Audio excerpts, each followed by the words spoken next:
it's also important because it's a comfort zone. You see someone looks at you, it makes you feel like, hey, I'm not here by myself. I know that I have another team player.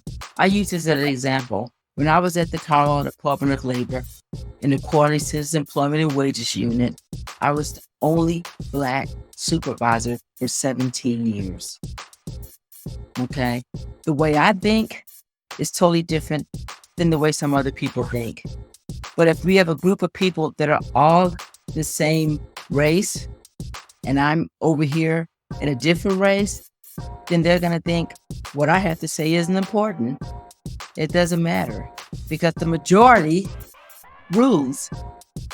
But when you have a diverse group, you have a better chance to come up with the best solution for the group versus more being better versus diversity means it's a group decision. Welcome to another episode of Innovation Insights, where we dive deep into the minds shaping the future of industries through innovation, creativity, and groundbreaking research. We believe that innovation happens in all aspects of life. I am your host, Dr. Eulanda Sanders. Today, we are honored to have De'Edra Dangerfield, a true leader and inspiration in the world of education, sports, and community engagement.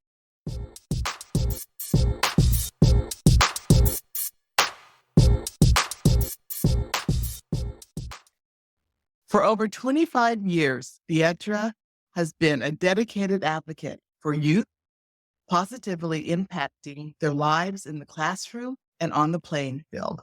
De'Edra currently serves as the athletic director at the Denver School of Science and Technology at the Cole campus. She recently retired from a remarkable 17-year career with the Colorado Department of Labor and Employment, where her contributions earned her accolades from Governor Jared Polis. Her educational background is just as impressive, holding a Bachelor of Arts degree in Mass Communication from the University of Louisiana at Lafayette, and a Master's of Business Administration with an emphasis in Public Administration and Human Resource Management from the University of Phoenix. A native of Baton Rouge, Louisiana, De'Edra shined as a high school All-American athlete and a 4-year member of the University of Louisiana Lafayette's basketball team. Her coaching career is equally distinguished, having coached both girls and boys sports at the elementary, middle, and high school levels, earning numerous honors, including Coach of the Year and a Lifetime Achievement Award. Notably, De'Edra led the Denver Prep League's first state girls basketball championship team to an undefeated 24-0 season, the first and only Black female coach in Colorado to achieve this. Beyond her professional achievements, De'Edra is deeply committed to giving back to the Black community, creating opportunities for youth, and promoting diverse representation in sports and education. She enjoys spending time with her family, traveling, attending sporting events, and caring for her meticulously maintained lawn in her spare time. So today, we will explore De'Edra's incredible journey, her passion for youth development, and the impact of her initiatives like the Ballers basketball team and the Courts to College program, and her insights on the importance of self-care and life balance. So join us as we delve into De'Edra Dangerfield's inspiring life and work. Coach Dangerfield, it's wonderful to have you here. I'm used to calling you Coach Dangerfield because my family has known you for quite a while now, and you've had such an impact on the life of my family and especially my nephews and my niece. Just so thrilled to have you here, and you're such a special person to us. Thank you. You're welcome. I'm glad and excited to be here, and I love your family. We love you. We consider you family. You've had such a remarkable career in education and sports. Let's start off. What drew you to sports in your life, and how did you get started in sports? Both my parents were very athletic. My dad played basketball and bowled, and my mom and my dad both played on a co-ed softball league. My dad was in the Air Force. The Air Force and the military always have things for families to do. They were in bowling leagues, and they kept us very active at a young age because they felt that we need to do something besides go to school. And so we did a lot of things, played kickball, dodgeball, basketball, anything that the base had for kids to do, we were the first ones there to do it. So that's what actually initiated and kickstarted me wanting to play sports and be involved in extracurricular activities. Wow. And so you had quite the high school career and then college. Being a D1 collegiate athlete that's a full-time job, and it's a challenge. And so what was that like? High school was great. My sister and I went to a Catholic high school, and they were geared around sports and being a student athlete. And so we had a great high school career. We had a good coach. We loved the school. It was a lot of fun. But when we got on scholarship to go to University of Louisiana at Lafayette, and I'm glad to say ULL, it was totally different. This is in the 80s. It was not anything that was magical for female athletes. We didn't get the tours. We did not even have a bus. If our games were 4 hours away, we had to drive ourselves in the station wagons. But we did it because we loved sports and we loved supporting the Raging Cajuns and was excited to not have to pay to go to school. Now, you're a twin, correct? Because you mentioned your sister. And so Yes. you both went to and played at the university together? Yes, and we both played on the UL's basketball team for 4 years, and we both played on the same high school team for 4 years. So it was a blessing to have someone that you are used to playing with, and at the same time on the court, because honestly, it was an advantage for us. Oh, I bet it was. I bet it was, because there's a lot of research around twins and your communication between each other. The two of you were probably spectacular together. Yes, we were. A lot of people said we were also. We were highly recruited out of Baton Rouge, Louisiana. And at that time, in the early 80s, they didn't recruit women like that. So we had a lot of people, a lot of coaches at our high school games, and a lot of people talking about us. And then our last name was Dangerfield. At that time, Rodney Dangerfield was popular. So they'd be like, the Dangerfield twins get all the respect. Oh my gosh, I have never thought about that. That was the time when Rodney Dangerfield. Oh my goodness. Oh yeah. Oh yeah. Yeah. Then Like you deserved all the respect. Like, oh my goodness. Oh. So how did your high school and your collegiate career impact your thought about working with youth and coaching kids? I think just the support that I had, like the early age, my parents, then we had, for the most part, really good coaches that supported us and helped us on the court and academically, and making sure we understood that after basketball for females, you're done. So what are you going to do to support yourself? And I think it's just the surrounding cast around me got me to start thinking about, hey, I need to make sure I'm doing well. And then when I got out, I'm like, these folks wouldn't have been here for me. I wouldn't be where I'm at now. So I felt like I was obligated and committed to give back. That makes sense. And I like what you've said about it's changed a bit. Anyways, we still don't have the equality between men professional basketball and women's professional basketball, but there's definitely been more recognition of women's basketball. So what are your thoughts about women's pro basketball today? I'm excited for the women. I think that we've worked so hard and paved the way to where we're at right now. I think it's been a long time coming. I'm excited for the females that are in athletics and right now, and I hope they continue to work hard because they deserve all the publicity, all of the fame, all of the income, all of the added work and bonuses that they're getting right now because it's been a long time coming. So I'm excited. I am too. I am too. It has been a long time coming.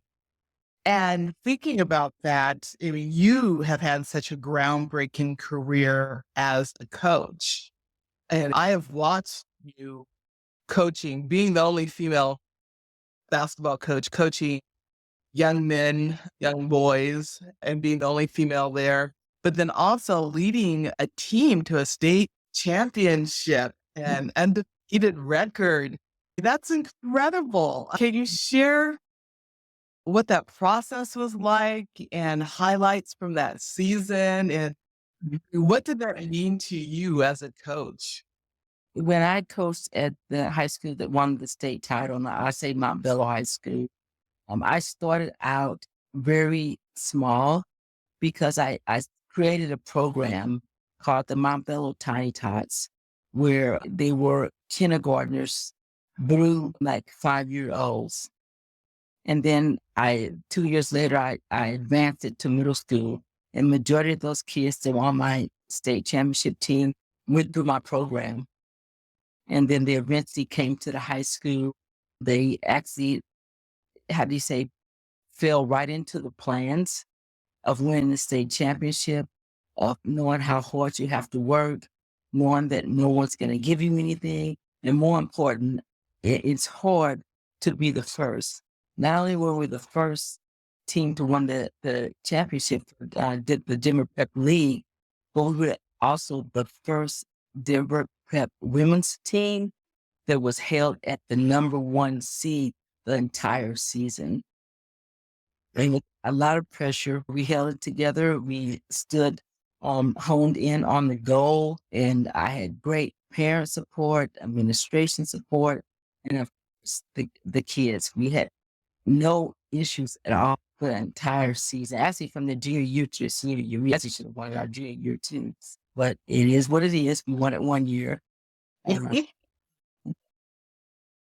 Oh, again, congratulations on that. And I can imagine the impact that you had on these young women's lives as you did this. Wow. Yes. Yeah, I still stay in contact with a lot of the girls as they have their families now. A few of the girls are coaching. A few of the girls are in mentorships or work with a group homes. So a lot of the girls are giving back also. Yeah, that's wonderful. That kind of leads to my next question about giving back, because that is just part of your DNA, is giving back to the Black community, to the community in general, to young people. And I met you through the Ballers basketball team, and I'll just tell this funny story. My youngest nephew was playing basketball, and he played against your team, and they just got beat bad. And shame. I remember being in the parking lot after the game, and we saw you come out.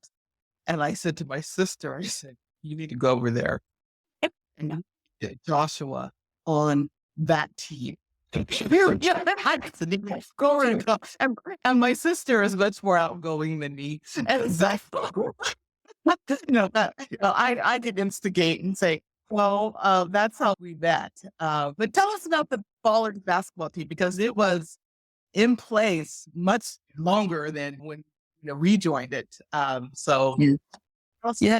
We started the Ballers Basketball Club, and my niece was in kindergarten because the programs and things we put her in was not geared to what we wanted her to learn. We are a basic military family, which means we're very structured, right? We're structured, we're organized, and we're flexible. We had her on a team that was not, first of all, allowing her to have fun. Second of all, was not committed to time as far as practice. She had a 45-minute practice, and the coach was getting there 15 minutes late. And we were in a program where you only had this amount of time. So it's just like she wasn't getting the time that she needed. So she wasn't having fun. She wanted to quit.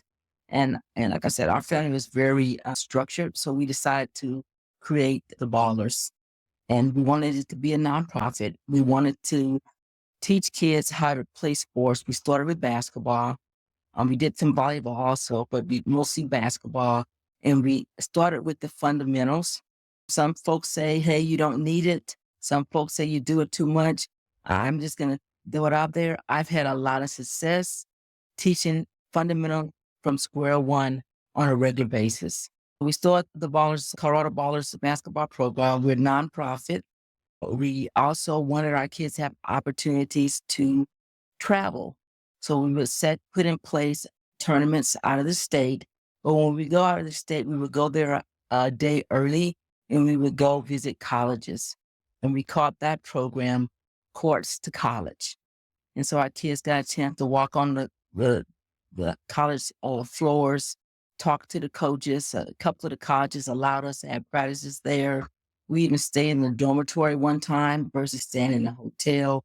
It was just a great opportunity for our kids. Then we had a few of our coaches and parents were teachers. And so we ended up having our own tutorial program. We would have that on Wednesdays for about 2 hours where kids can come in. And if they need help with their homework, if they have projects that they need to do, anything along those lines. Tell us about how you started the Ballers. I started the Ballers because my niece was playing on a rec team, which is supposed to be fun, it's supposed to be developmental, and it wasn't. She wasn't having fun. The coach was very intense, and she was like 5 years old. She was a taller 5-year-old. She probably looked like she was in second grade. And the coach thought she should have known more. It was her first time playing. They didn't spend a lot of time with the team because the coach was always late or talking on the phone or just doing other stuff. And so we wanted her to have an opportunity to learn the skill set of playing basketball and the skill set of the camaraderie of being on a team. And so we decided to go on and start our own program. Sandria was our financial advisor. She's been in finance for a long time. And Denicia was she did most of the marketing stuff. And then I was the president.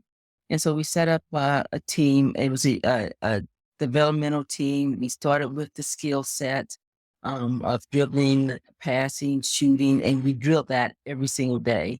Because without those things, you can't really play the game of basketball. Then we just decided to develop even more. We wanted to not just be an athletic club, but also an academic club. And we had teachers and staff on our club and sororities and fraternities that helped us set up a tutorial program. On Wednesdays, if our kids needed help with homework or a project, they could come for 2 hours and get our help. But they needed us to go to a class, talk to a teacher, or get some better understanding with their parents' permission, we would do that. And we even pushed it a little bit further. In addition to the practices, the tutorial program, we decided that a lot of our kids had never left the state before, never been on a plane, never been on a bus, never traveled to play a sport. So we started a program called Courts to College, where we would and we would go to the tournament a day early, and we would visit a college campus, and they would show us around, talk to the college coach, talk to players. A few of the colleges were able to allow us to practice on the floor, and even depending on what time it is of the year, we were able to stay in a dorm. And that really shot off. Kids were really excited about wanting to go to college, wanting to play sports. And we just had a great time with everyone. So this was started by you and your two sisters. Yes. And how long did it run? I would say my niece I want to say she's 37 now. And so we stopped the year that the pandemic hit, when COVID hit. That's when we stopped. Wow. Yeah. Wow. Yeah. Yeah. So over 30. Early 90s. Yeah. Yeah. Oh my gosh. That's amazing. How many I mean, do you have any idea how many students you coached through that? I would say thousands. I have, you know, it's so funny. I've been to a lot of college graduations, for high school graduations, college graduations, weddings, celebrations, you name it, from all of my kids that I've coached.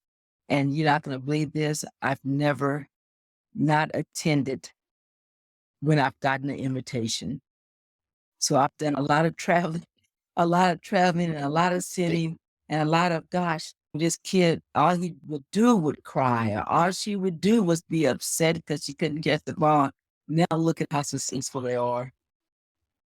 Wow, that's incredible. That's incredible. And so innovative to see a need. It was a family need, but then you grew that need to really impact so many people's lives.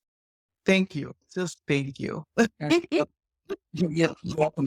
I'm excited to say a lot of my players are now also giving back. I have a girl that went to Montbello, and she was in cheer and just all type of sports. She has her sports. I mean, her program now is a cheer program, and my niece Skyla is in her program. I remember when she was in middle school and high school, and her program is so successful. Yesterday was her birthday. I went to her birthday party, and she says, "Coach D, I'm doing this because of you. This is what you taught me.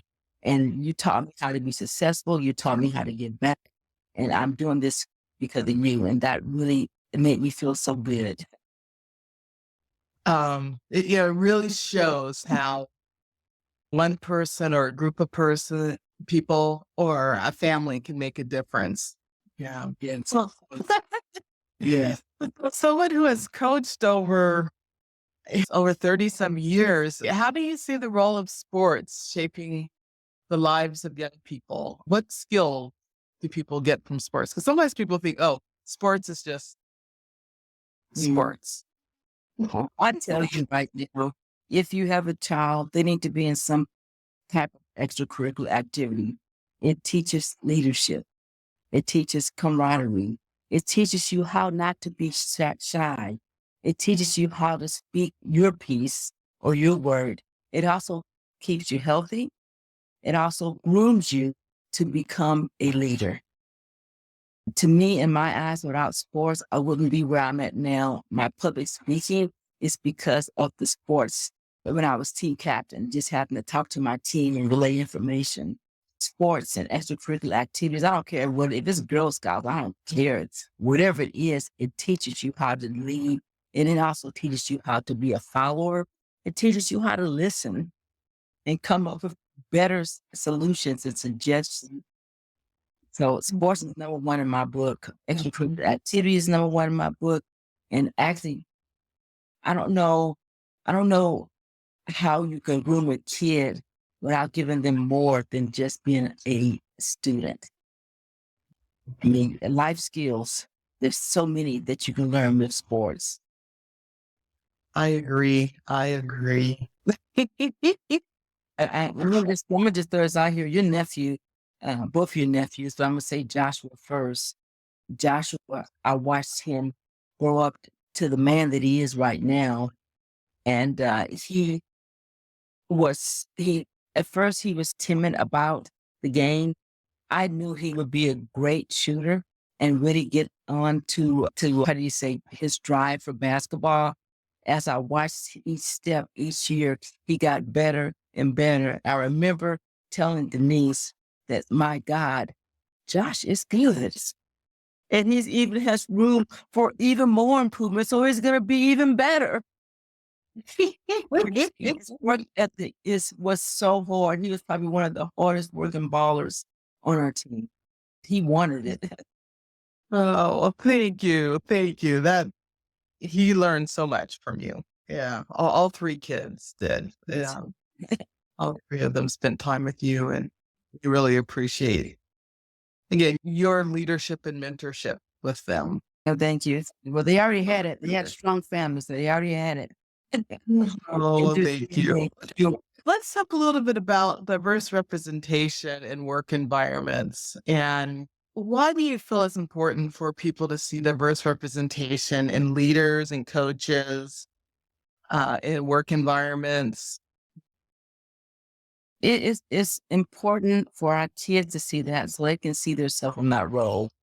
It's also important because it's a comfort zone. You see someone who looks like you, it makes you feel like, hey, I'm not here by myself.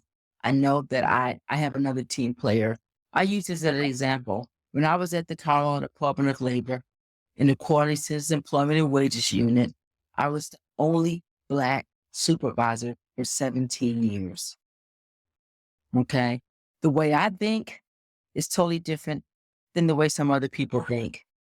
But if we have a group of people that are all the same race, and I'm over here in a different race, then they're going to think what I have to say isn't important. It doesn't matter because the majority rules.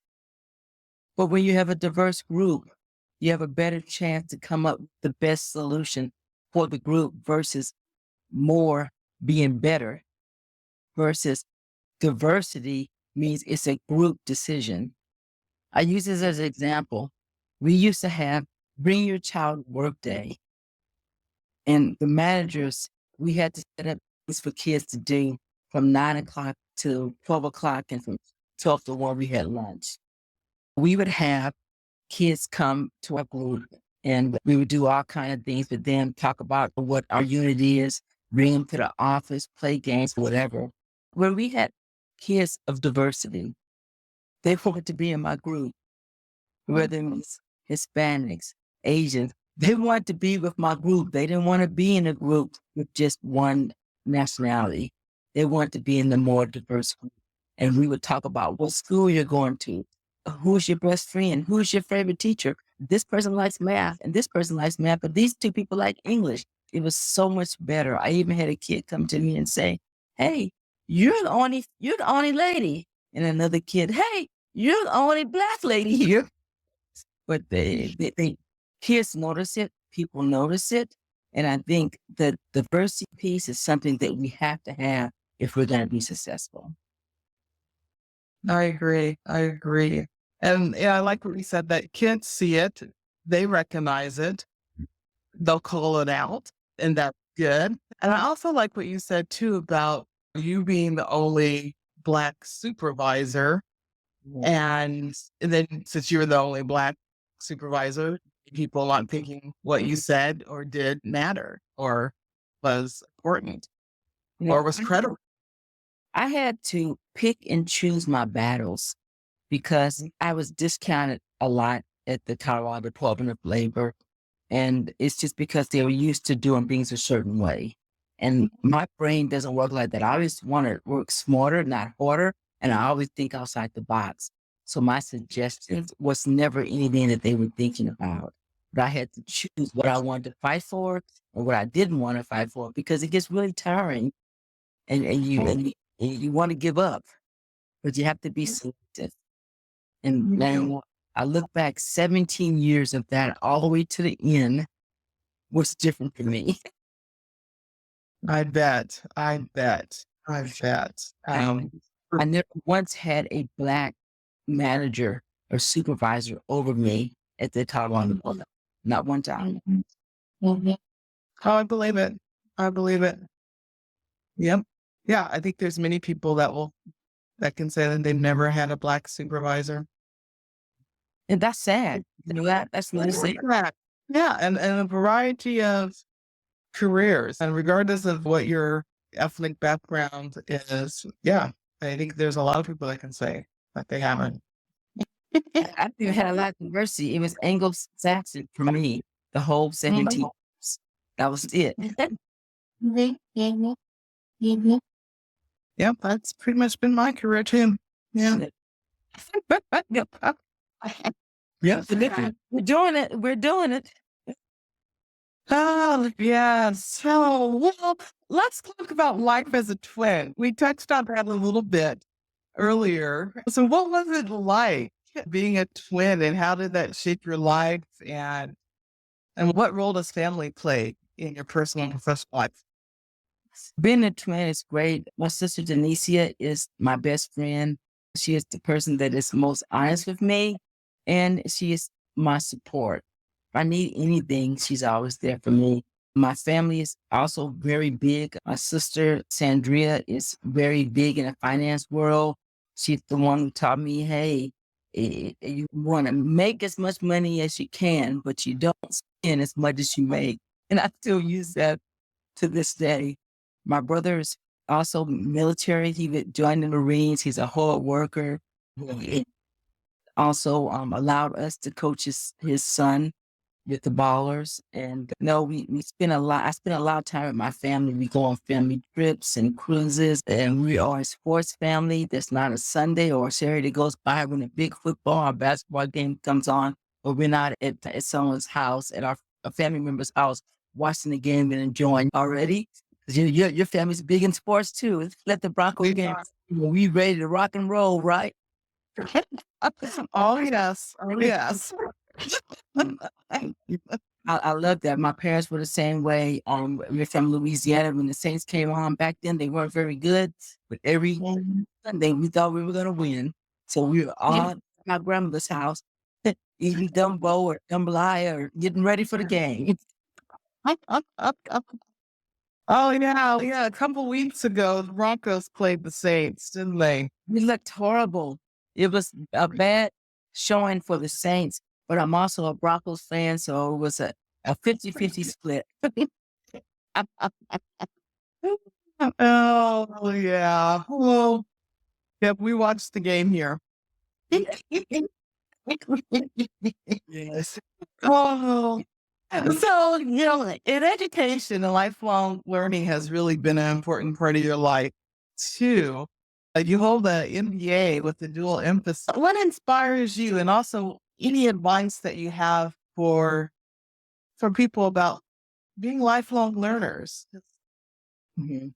Why is that important? It's important that you do that, because if you don't, then you're listening to someone else give you direction. You need to be at the forefront of your education and learning. I mean, I love sports, and I wanted to be a TV broadcaster, but I was thinking to myself, it's not going to be something that's going to happen as a Black female. Probably not.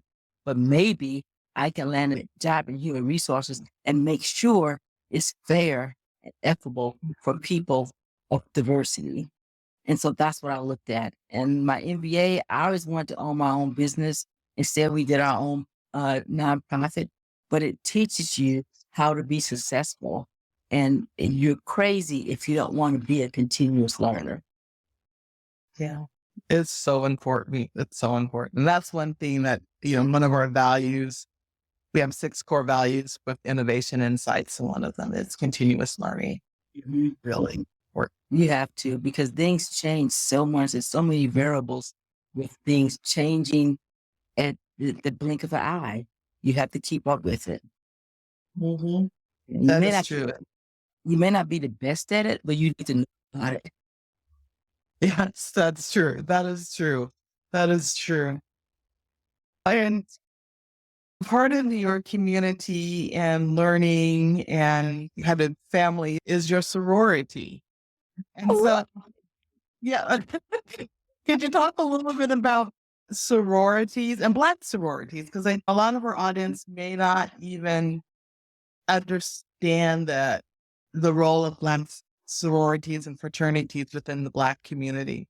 Now, yes, first I just talk a little bit about the Divine Nine, or it's a group of 9 sororities that were put together to help the Black communities be successful, whether it's economic, financial, whatever the Black communities use. The sororities and fraternities were there to aid and help and assist, and were very successful at it. I have to say, I'm in the best sorority of the Divine Nine. I am a member of the Delta Sigma Beta Incorporated sorority. I'm a member of the General Alumni chapter. Delta Sigma Beta Incorporated serves an array of public service initiatives that are centered around 5-point programmatic thrusts.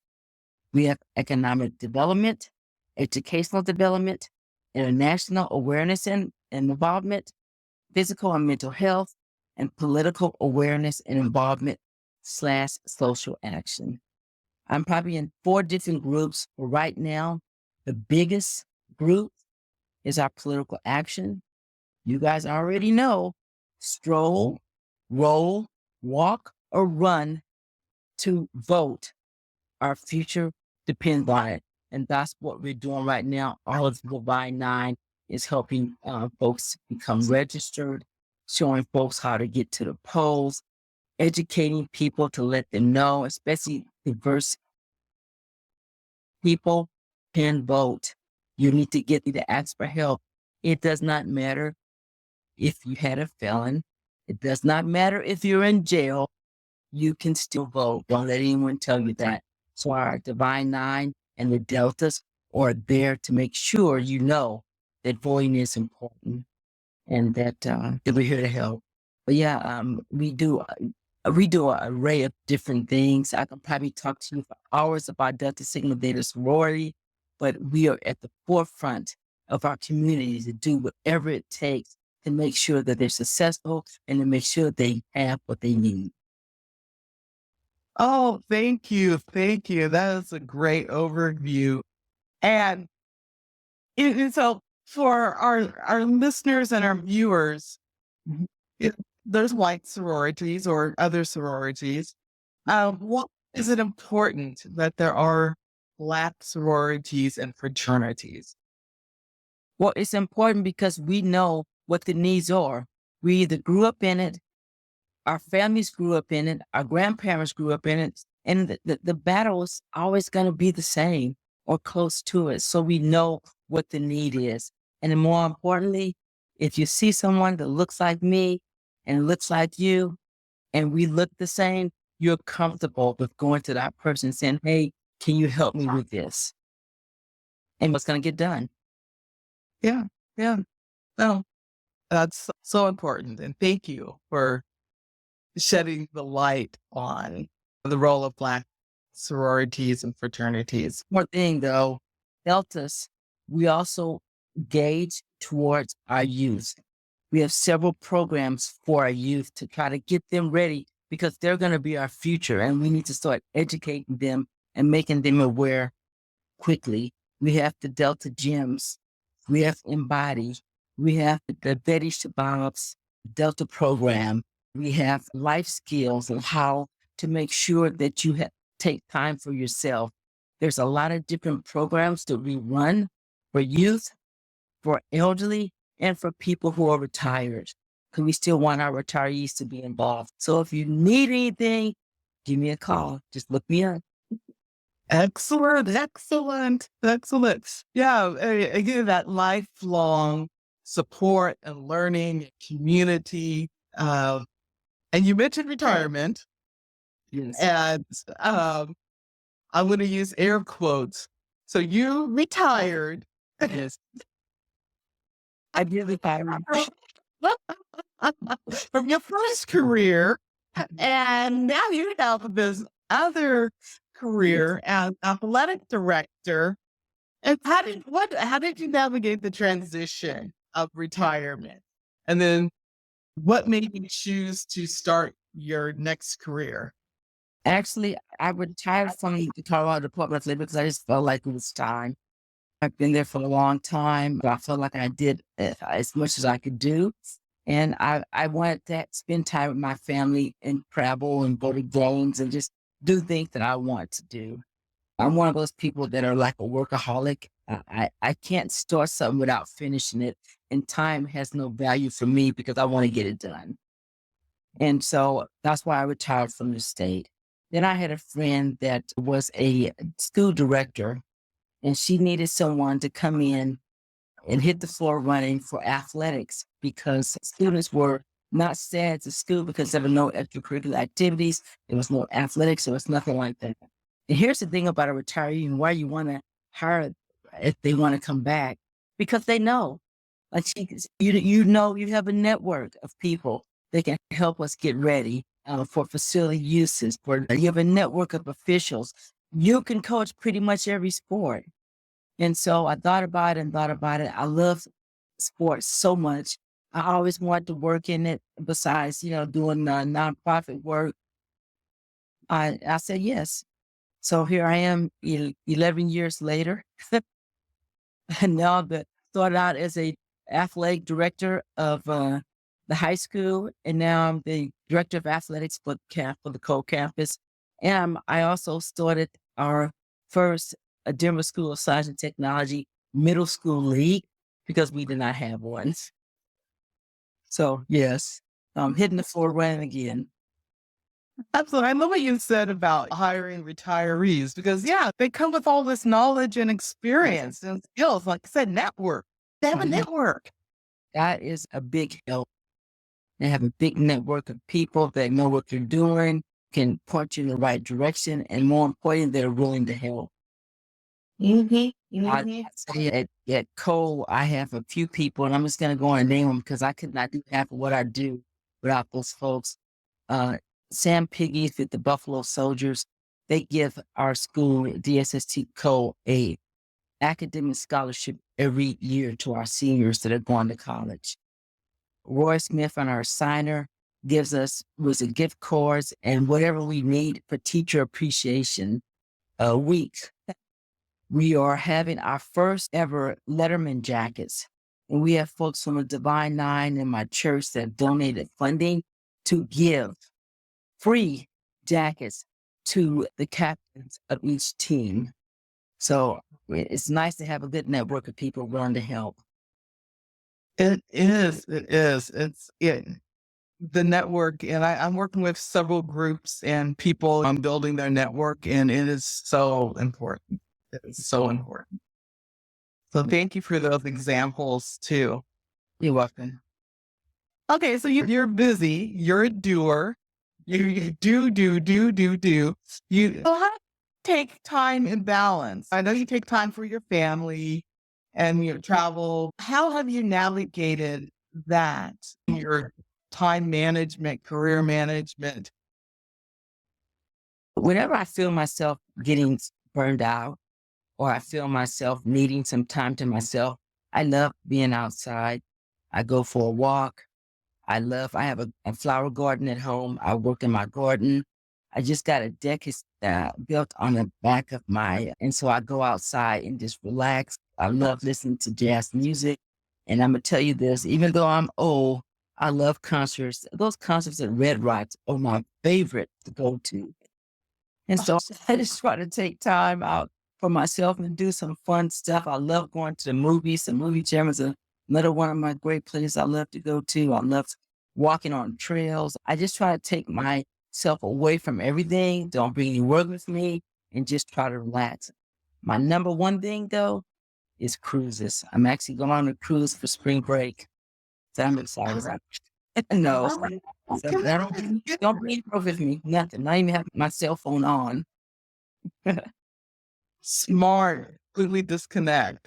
Yes. Well, I want to argue with you. I know you're not old at all. I mean, you have more energy. And I love that you take that time and you recognize when you need to take a break. That's really important. Yeah. And y'all can believe this. I have a dog. And so my dog also keeps me grounded because I can't leave. His name is Simba. I can't leave him at home all day and all night. So I'm just like, hold up. I got a break. I got to go home. I got my dog waiting for me. But that helps. That helps also. Oh, Simba. Oh, I love the name. Yeah. Oh, well, you're looking ahead. I know that you have some future goals and plans and projects. And so what are some of those? And then also, what legacy do you want to leave behind in education and in sports? Mhm. Well, the legacy would be to have people helping kids. Folks need to understand that the kids are our future. The more we can help them be knowledgeable, the more we can help them understand that hard work pays off, the better that we will all be in. So I would love it if people would continue to help our youth and help develop them.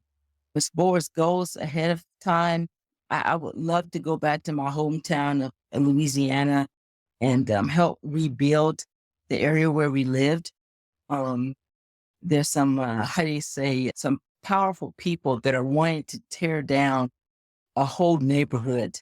It's called Easy and build, what do they do? Build apartments and all this other stuff.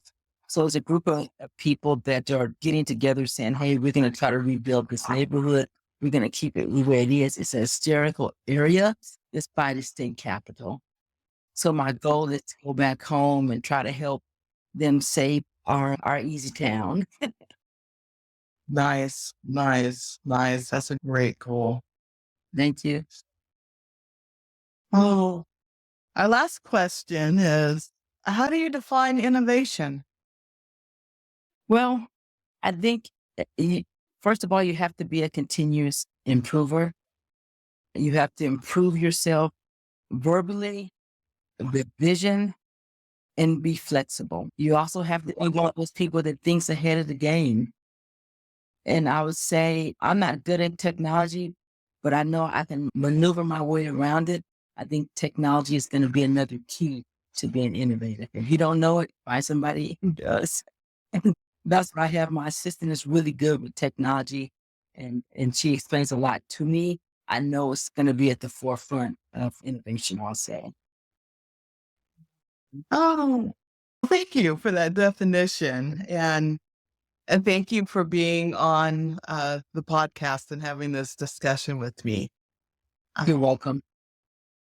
I've always admired you and your family. I feel like you have been innovators and entrepreneurs by starting a nonprofit that really has impacted a lot of people in so many ways. And so thank you for sharing your story with our listeners and joining us on this episode. You're so welcome. But Eulanda, thank you for having me. It's been very nice. I love talking about the past, the future, and the present with you. Thank you so much. Thank you. Thank you. It's just been a joy. And to our listeners, we hope that you found De'Edra's story inspiring as I did, and follow us on social media. And please subscribe to our YouTube channel and watch for updates. And remember that innovation begins with courage, taking that first step to create change, and you can do it. And always remember to keep innovating, keep dreaming, and keep making a difference.